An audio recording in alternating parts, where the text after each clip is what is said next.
Bem-vindos! Agora resolveremos o problema. Crie um programa... Problema não, né? Resolveremos a atividade, que isso aqui não é um problema, isso aqui é uma atividade. Crie um programa que receba uma frase e toque todas as vogais da frase pela letra A maiúscula. O programa deve utilizar uma função que receba a letra I, caso seja uma vogal, retorna a letra A, como descrito abaixo. Utilize o comando switch para trocar as letras. Aqui passa o escopo da função que deve ser criado, né? Trocar letras, que recebe um caractere e retorna um caractere. Aqui é um exemplo de execução do programa. Eu passo essa frase na entrada, né? Eu digito no terminal: irei caminhar hoje. E a saída do programa tem que ser ará, caminhar já. Dá para ter uma ideia. Não é necessário fazer isso com switch, mas esse é um exercício de revisão, né, das estruturas, condicionais múltiplas, seleção múltipla, de função, declaração de escopo e tudo mais, então é interessante fazer. Vamos lá. Bibliotecas, nenhum muito especial também, stdio e stdlib. Eu dei um define como tamanho máximo da frase para evitar trabalhar com alocação dinâmica, compilar mais o programa, como existe revisão, né? Vamos dar um define. Então, onde no código tiver escrito tamanho máximo da frase, quando eu compilar e passar por todo o processo, vai ser trocado por 2000. Por que eu estou colocando isso daqui? Para não sair digitando 2000 em um monte de partes do código. Aí eu defino aqui, e se em algum momento eu quiser mudar o tamanho disso aqui, agora eu quero com 20.000 caracteres. Agora eu quero com 200.000 caracteres. Não, eu quero com 20 caracteres agora. Eu posso mudar. Eu mudo em um lugar e altero o programa inteiro, ao invés de sair mudando em um monte lá. Então, deu define, tamanho máximo da frase, 2000.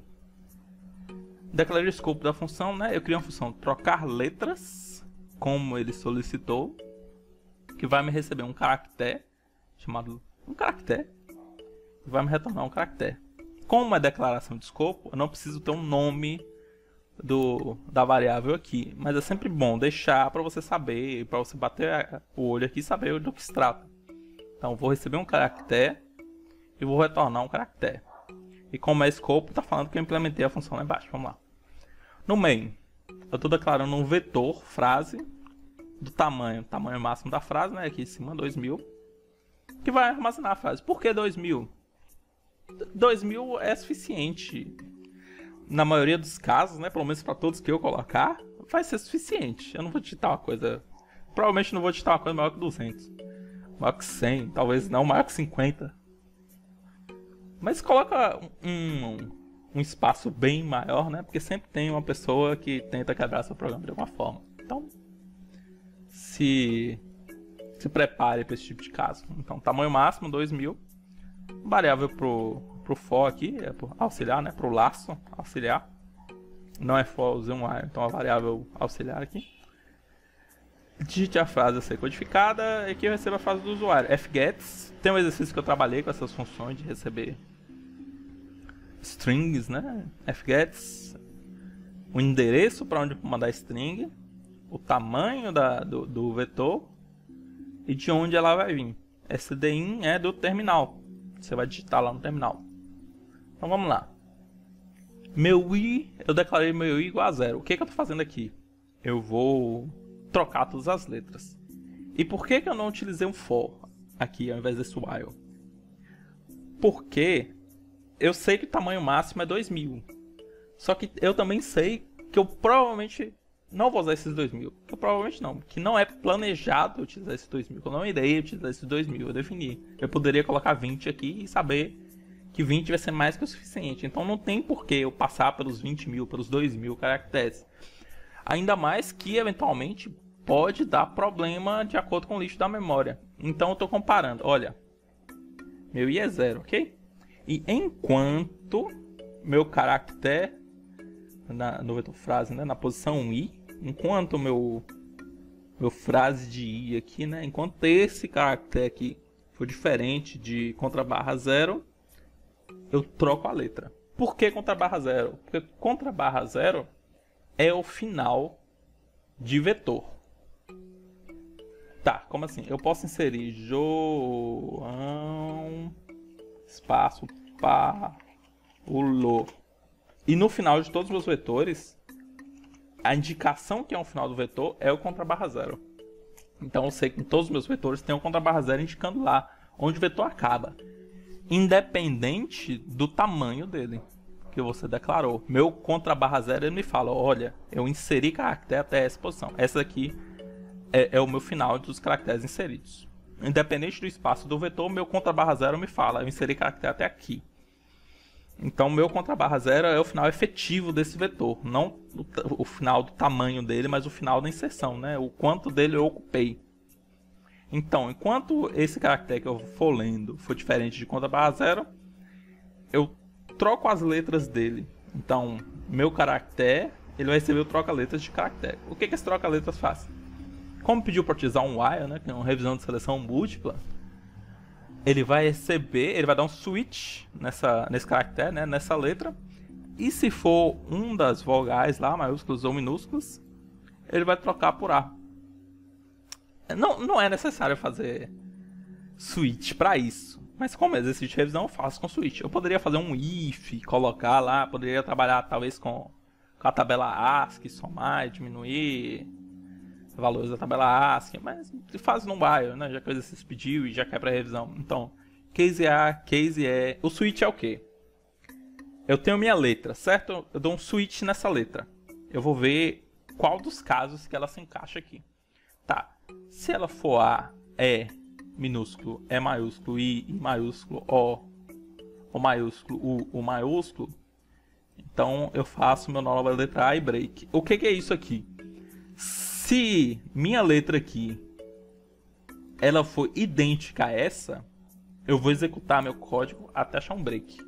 Por isso que eu não me preocupei em colocar isso para todos os cases aqui. Ficaria mais bonitinho, ficaria mais dividido, mas como tudo faz um retorno só, e como eu sei que quando ele achar um case, ele vai executar o código até achar um break, então coloca tudo igual, economiza código, né?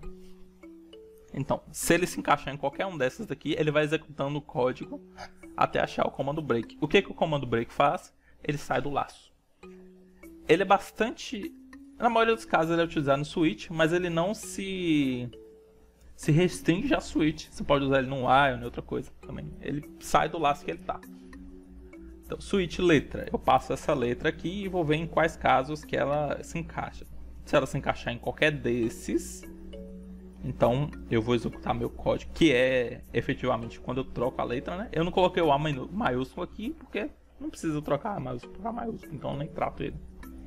Então, se ele cair em qualquer dessas condições, né? Se minha letra for A minúsculo, se minha letra for E minúsculo, se minha letra for E maiúsculo, se ele cair em qualquer dessas, ele vai executar o código até achar o comando break. E qual é o código? Eu basicamente defino, ó, minha nova letra vai ser A maiúsculo, que é o que eu quero trocar. E eu tenho o meu default aqui. O que é o default? Se ele não cair em nenhum dos casos do switch, eu tenho um padrão. É interessante sempre deixar isso bem definido, para você não ser surpreso, né? Então, passei em todos os meus cases, mas se eu não cair nada dentro do laço, eu tenho o meu default. Aqui... ele tem essa aplicação, mas se fosse uma função que trabalhasse erros e coisas do tipo, eu colocaria um default aqui, default exit, né? Default, o programa sai. Se não caiu em nenhum dos casos acima, então deu algum erro no programa, o programa sai. Default, return -1, return -3, que é para identificar algum erro no programa. Ou então default, usa uma função coringa, qualquer coisa, mostra um flag. Com o tempo que for utilizando, as aplicações desse default aparecem. Mas esse default que é, se dentro do seu switch nenhum dos cases for ativado, ele irá ativar o default. Então, se nenhum case for ativado, ele vai ativar o default. E assim como os cases, ele ativando o default, ele vai executar até achar o comando break. Que eu defino nova letra igual a letra. Que é a letra que eu recebi, né? Eu não vou trocar, simplesmente. Então, se for em qualquer um desses, eu troco, minha nova letra será A maiúsculo. Se não, né? Se não cair em nenhum dos cases acima, eu mantenho minha letra. E eu simplesmente retorno essa nova letra, que é a trocada ou a que eu recebi mesmo na função. Então, passei do laço, né? Vou lendo até chegar no final efetivo do vetor, final da entrada. Quando eu encontrar isso, eu saio do laço. E o que eu faço? Para cada posição nesse vetor, para cada caractere inserido, eu passo troca letras do caractere. Feito isso, exibo com a frase com letras tocadas na tela. Bom, vamos executar o programa. Deu algum erro. Aqui. Vamos nós. Digite a frase a ser codificada. João, Paulo Coelho. A frase com as letras trocadas é João, 3 vogais, Paulo, fala, certo, Coelho, certo. Vamos executar com o teste que eles mostraram lá no enunciado da questão. É irei, em maiúsculo, irei caminhar hoje para caminhar já. Certinho. E, novamente, não seria necessário utilizar switch, só que como é um exercício de revisão de funções e estrutura de seleção múltipla, faz com switch. Switch case. Então, eu mando minha letra, né? Mando meu caractere para o switch e vou comparando. Se for o A minúsculo, eu faço isso. Se for o E minúsculo, eu faço isso. Se for o E maiúsculo, eu faço isso. Quando ele entrar em um case desse, ele vai executar o código até achar o comando break. O que o comando break faz? Ele sai do laço. Se ele não cair em nenhum dos cases, ele vai cair no default, que da mesma forma como os cases, ele vai executar até achar um comando break. Depois ele simplesmente retorna a letra, que pode ser trocada ou pode ser mantida. Se ela cair numa dessas vogais, eu troco, senão eu mantenho. Fiz isso para todos os caracteres da minha frase, né, da minha string. Fiz isso para todos os caracteres, passando de caractere a caractere, e 0, 1, 2 e 3, até o final efetivo da entrada. Contra barra 0, porque é o final efetivo da entrada. Não é o final do vetor de 2000 caracteres, não, é o final da entrada. Depois que eu inserir, só revisando rápido, depois que eu inserir todas as entradas nas posições, João caminha. O final efetivo vem contra barra 0. Esse contra barra 0 me fala o quê? Olha, a entrada que eu recebi do meu terminal, né? Os algoritmos que eu tô, os caracteres que eu estou armazenando nesse vetor, eles vão até aqui. Contra barra 0 me fala a quantidade de caracteres que estão lá dentro, até onde eles vão. E é isso. Espero ter ajudado. E qualquer dúvida, sugestão aí, é só deixar nos comentários. Os códigos mostrados aqui, o PDF da lista, enunciado, vai estar tudo aí na descrição. E obrigado.